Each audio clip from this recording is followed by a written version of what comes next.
See Destiny Productions presents Power to Win with Dr. Valerie Daniels Carter.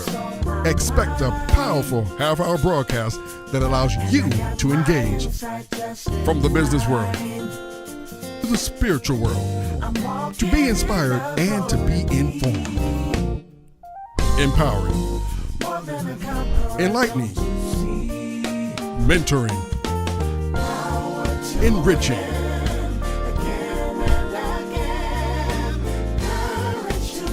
Like us on Facebook and follow us on YouTube and Instagram.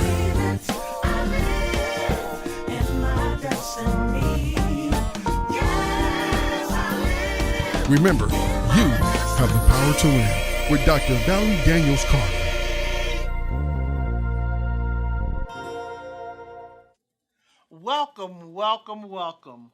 Welcome to Power to Win.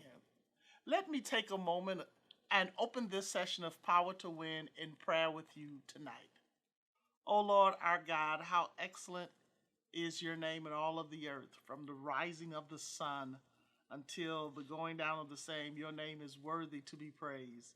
And we praise and magnify you for just being a phenomenal God, for protecting and keeping us. Now allow us to be able to be empowered from this session and this series. This is my prayer. In Jesus' name, amen. Again, welcome, and thank you for joining us tonight. Take a moment and tag someone and let them know that Power to Win is on. Make sure you invite other entrepreneurs, business executives, emerging leaders, pastors, and ministry leaders to tune in now. Take a moment and encourage a young person to start their journey to success by listening to Power to Win. Our scriptorial reference for this season is found in 1 Corinthians 2:9. But as it is written, eye hath not seen, nor ear heard, neither have entered into the heart of man the things which God hath prepared for them that love him. The overall theme for this season of Power to Win is shifting paradigms to align with destiny. Shifting paradigms to align with destiny. Over the past several months, we have focused on the topics of the promise. The topic of the promise. I entrust you have enjoyed the previous segments of this series.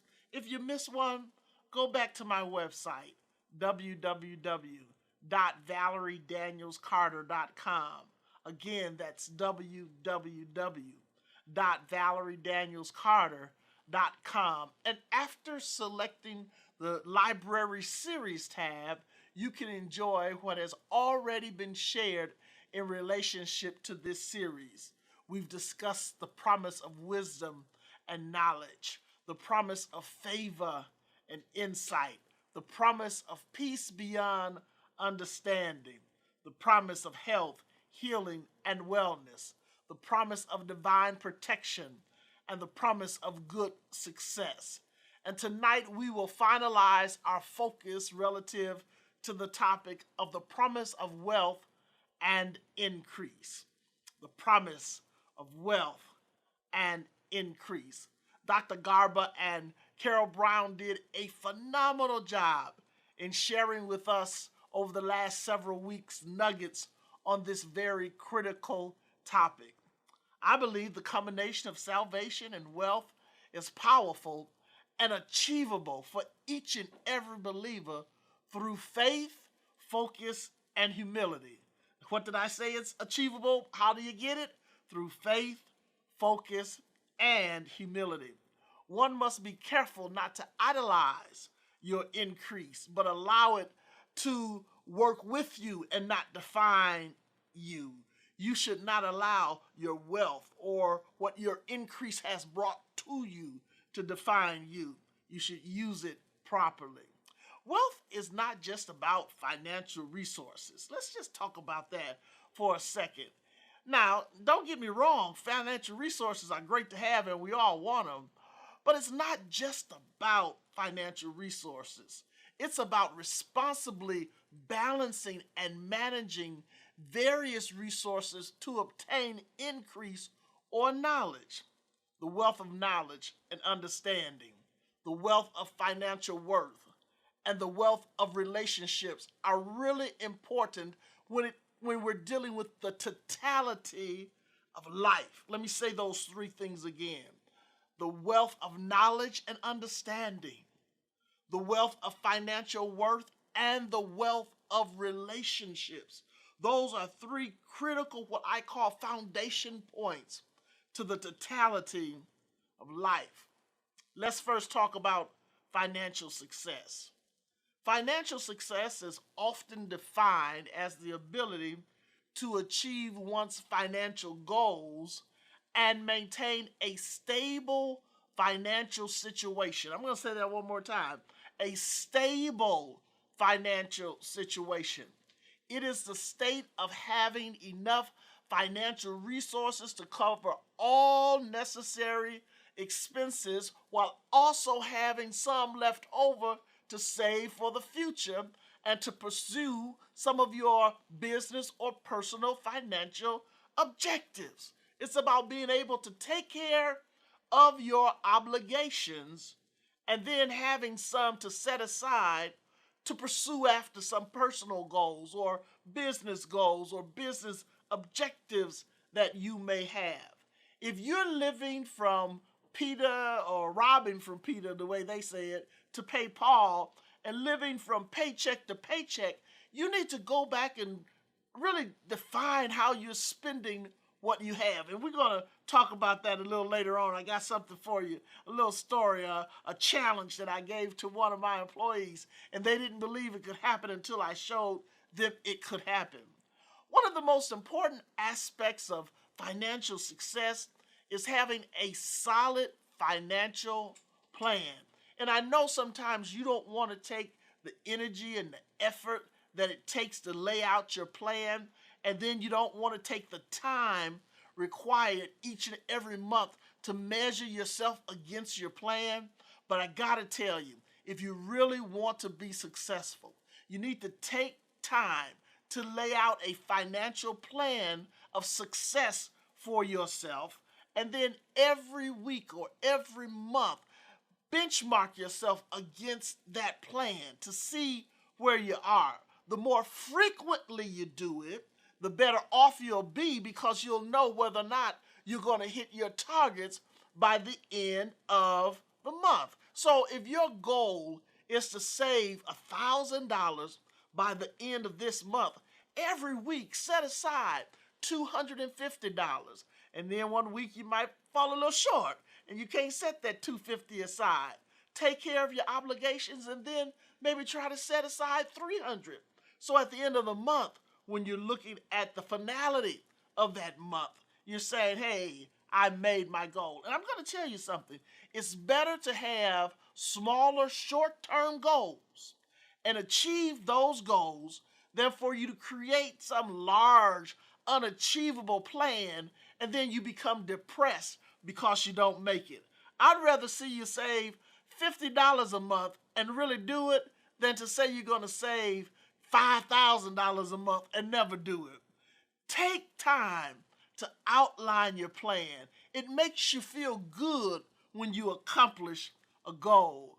The plan should include a budget which consists of your income, your expenses, and your savings goals. It's not just about your income and expenses, but you need to have a line item in your budget that says, I need to set aside or save X amount of dollars every month.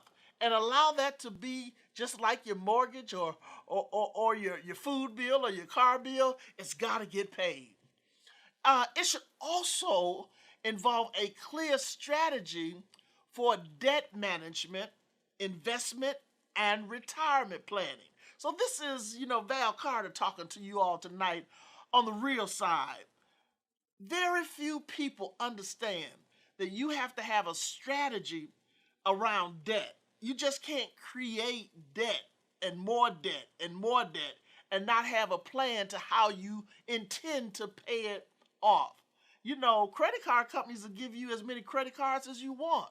And you'll be out there charging stuff and feeling good when you're buying it. But my, when it has to be paid, it's a whole different situation. And you don't want to damage your credit by trying to keep up with the Joneses. Keep up with yourself.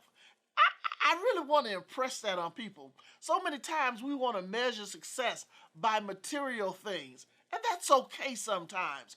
But really measure success by what you define success to be for you. So take time to look at your debt and strategize. How am I going to get rid of this debt? Or how will I eliminate or reduce my debt load? Let me tell you something about debt. Debt can weigh on you. It can make you feel heavy. It can make you feel depressed. You'll look around and wonder, how did I get myself into this situation? Sometimes in life that happens. Don't become overwhelmed by debt. Set yourself up and rub yourself off and shake yourself off and say, I'm going to create a plan to eliminate or reduce this debt so it does not become a depressor, or I don't internalize it and allow it to affect my emotion or my spirit. Tell you something, and this is free. Y'all can take it for what it's worth, but I'm going to tell you something. In a relationship, there are certain things that can destroy a strong family or a peaceful home. And one is debt. The other is mistrust. And the other is the lack of communication and love. Y'all remember that, and y'all will have a happy home. Avoid them by any means possible, and it'll help your home. That was free. That was free. That was free. That was free. So have a strategy for managing your debt, and then make sure you take time to say, what type of investments do I want to make as an individual? Do I want to buy a home? Do I want to have an investment account, a 401k account at my company or my organization, certain retirement accounts that will benefit me long term? Take time to take care of your own financial business. Don't be so busy spending that you don't take time to organize what needs to be spent. To achieve financial success, one must have the right mindset. This includes a willingness to make sacrifices in the short term to achieve long-term financial gains. And I can tell you this from experience. You may see me now, but I can tell you that throughout my beginning career of a businesswoman, I made tons of sacrifices in order to set myself up for the future. They were short-term sacrifices that yielded long-term return. And that's what I'm encouraging you to do. Sometimes you may have to, stretch it out and work a little overtime, or you may have to stretch it out and make some sacrifices in what you buy. Everybody else is buying Gucci's. You might have to buy an Uchi for a while. But don't, feel bad. Just walk with them with your Uchi and won't nobody even know that it's not a Gucci. So, no, I'm just messing with you. But really, make and determine, how can I sacrifice? Maybe you can't, go out and buy alligator shoes, my brother, with red bottoms on them. Okay? Everybody doesn't have to know that, you're in a situation where you're making a little sacrifice. Shine up your leather shoes. Look good and strut just like everybody else. Hold your head up and move forward. It requires sacrifice sometimes. It also requires you being disciplined with spending habits and making wise financial decisions that align with your overall financial goal. Being disciplined and making wise decisions and having spending habits. In other words, this becomes a habit. Me setting aside, me not extending myself becomes a habit, because it's going to match my overall objective for me that I have financially. Let me tell you something I've noticed over the past several years, and it's really started to concern me even more. I've noticed that when people don't have a balanced approach and they don't have the right mindset in trying to set themselves up financially, they'll stretch themselves in the wrong direction.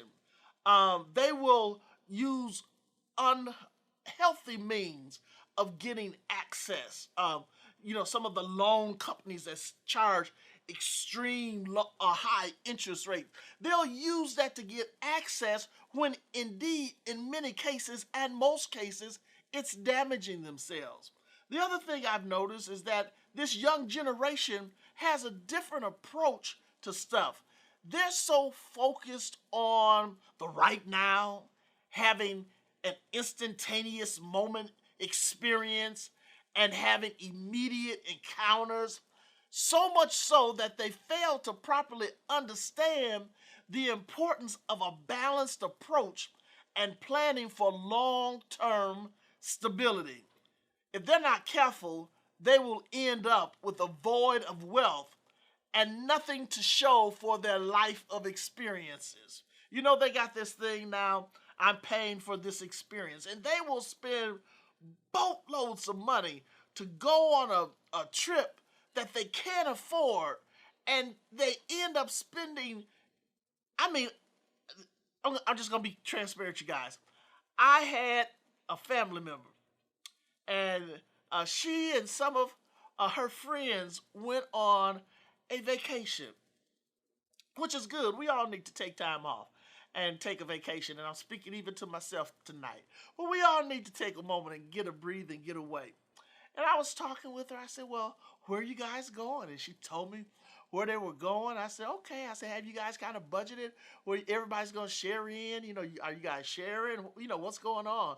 And they said, no, no, no. We've rented a villa way out on, some mountain somewhere. And this is all about experience. And I said, well, how much is this experience costing you?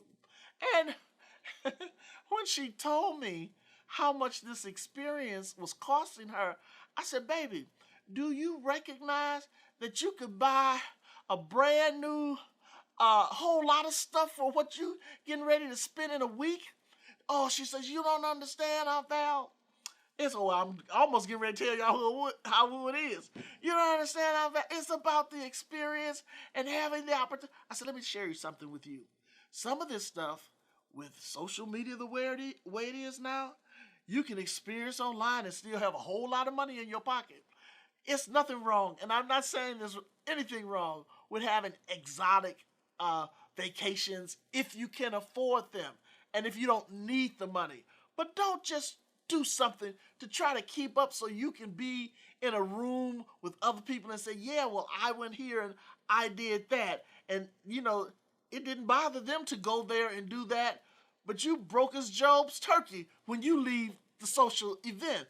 Make sure you take time to understand what this experience will cost you, because the one thing I can assure you is that memories soon fade away, but you always need to eat. Achieving financial success requires a combination of hard work, dedication, and a willingness to learn and adapt. It involves you making smart financial decisions, such as investing in assets that generate positive and sometimes passive income. It requires you maintaining a good credit score. Don't damage your credit score. And if you by chance your credit score is already, messed up, take time to start repairing your credit score. I tell people all the time, I want to say 90%, I might even say 95% of people in the world get into credit jams sooner or later.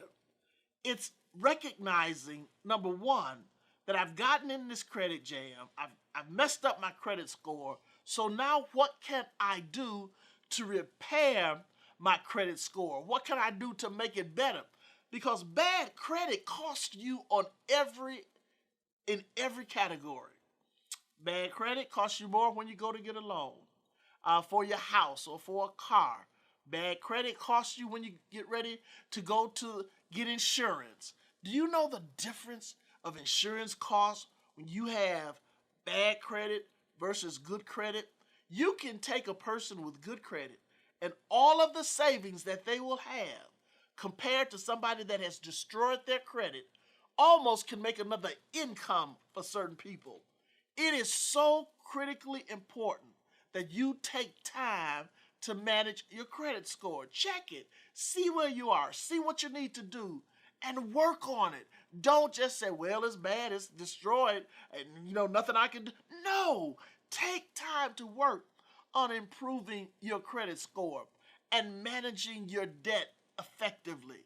You got an obligation that you can't pay. Call up the lender and say, look, let me work something out with you so that you have a history of repeated good payments with that lender. Manage your business. Don't let the business manage you. It also means staying informed about financial news and trends and regularly assessing or reassessing your financial plan to make sure you're still on track. Understand, over the last year, interest rates have escalated. They've gone up. So the same credit card that may have charged you 5.99 a year ago is now charging you 8.99 and 9.99. The same credit card that was charging you 15 and 14%, which I call, excessive rates, are charging you 21 and 25%. Think about it. Would you want to give away a quarter of your body? Well, that's what you do when you pay somebody 25% of what you got. You just cut your body in four and just hand a quarter of it. Give them your arm. That's really what you're doing. Think about how you're doing what you're doing. It's better to save and acquire things the way you can acquire them in a meaningful, safe way than to be reckless with your credit.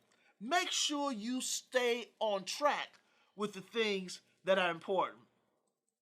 Ultimately, financial success is about having freedom to pursue your dreams and your goals without being hindered by financial constraints. This is a true story. Many of you know Dick Gregory. I invited Dick one year to come and be our guest speaker at one of our events. And I got to tell you, one of the funniest guys in the whole wide world. And so Dick was, doing his routine and cracking jokes and telling everybody about what was going on and how things were happening. And then he did this session, and it literally brought tears to my eyes. I was laughing so hard. He talked about when he got into a little, problem with his credit and debt. And he said that, the debt collectors will call in the house and he would pick up the phone and say, hello, how are you? Oh, no, he's not here right now. He's not, call back. He'll talk to you later. Oh, yeah. He's not here right now. He said he'd hang up on him, and he said he'd, look and see who it was that was calling. And he said one time he picked up the phone and he used his normal voice and they realized who he was. And he said, and they said to him, Mr. Gregory, you need to come and pay this bill. And he said he thought about that thing, and he looked at it and said, hold on, let you talk to somebody. And he said he passed the phone to his wife. And his wife said, well, who is it? Oh, somebody that just want to talk to you. And his wife said, well, who is it? Just somebody, just say hello. And his wife picked up the phone and said, hello. And they asked for the money to pay the bill. And she said, what bill? She had no idea that Dick had made these bills out there. He said he grabbed the phone from her and said, oh, woman, I forgot to tell you about that one. So many times you put yourself in a position to where you have to use, some unconventional ways. Just go and talk to your creditors and tell them, say, look, I'm going through something right now. This is what I can do. I want to be honest with you, and this is what I, am able to take care of. Why? Solomon, the wisest man that ever lived, in Proverbs, the 3rd chapter, verses 5 and 6, he said this, trust in the Lord with all your heart and lean not to your own understanding, But in all thy ways acknowledge him, and he will direct your path. He will direct your path even when you're going through difficult situations. We have to learn how to totally trust and depend on God for our success, for our good success. Many of you ask me, Dr. Carter, give us business tips to be successful. My first tip to you is go read His Business is Your Business. It's Where Destiny Takes You, a book I authored that talks about and gives you nuggets to be able to plan. Go back and look at and listen to some of the broadcasts that talk about the VDC 10-step process for creating and designing your business. We've got to learn how to evaluate our plans and determine whether or not it will line up, those plans will line up for our life goals. When you acknowledge that God has given you a direction, don't just let it be a direction that God has given to you. You have to take then that direction and put it in structure so that you will be able to access destiny. Well, my time is up. I wanted to share a story with you about financial health, but I don't have time. I'll just give you this little nugget, and maybe one time I'll be able to share this story about financial security. I had an employee that worked with me, and she told me, and I was working with her on her financial structure. She told me, well, Mrs. Carter, the reason that you're able to pay all your bills is because you have so much money.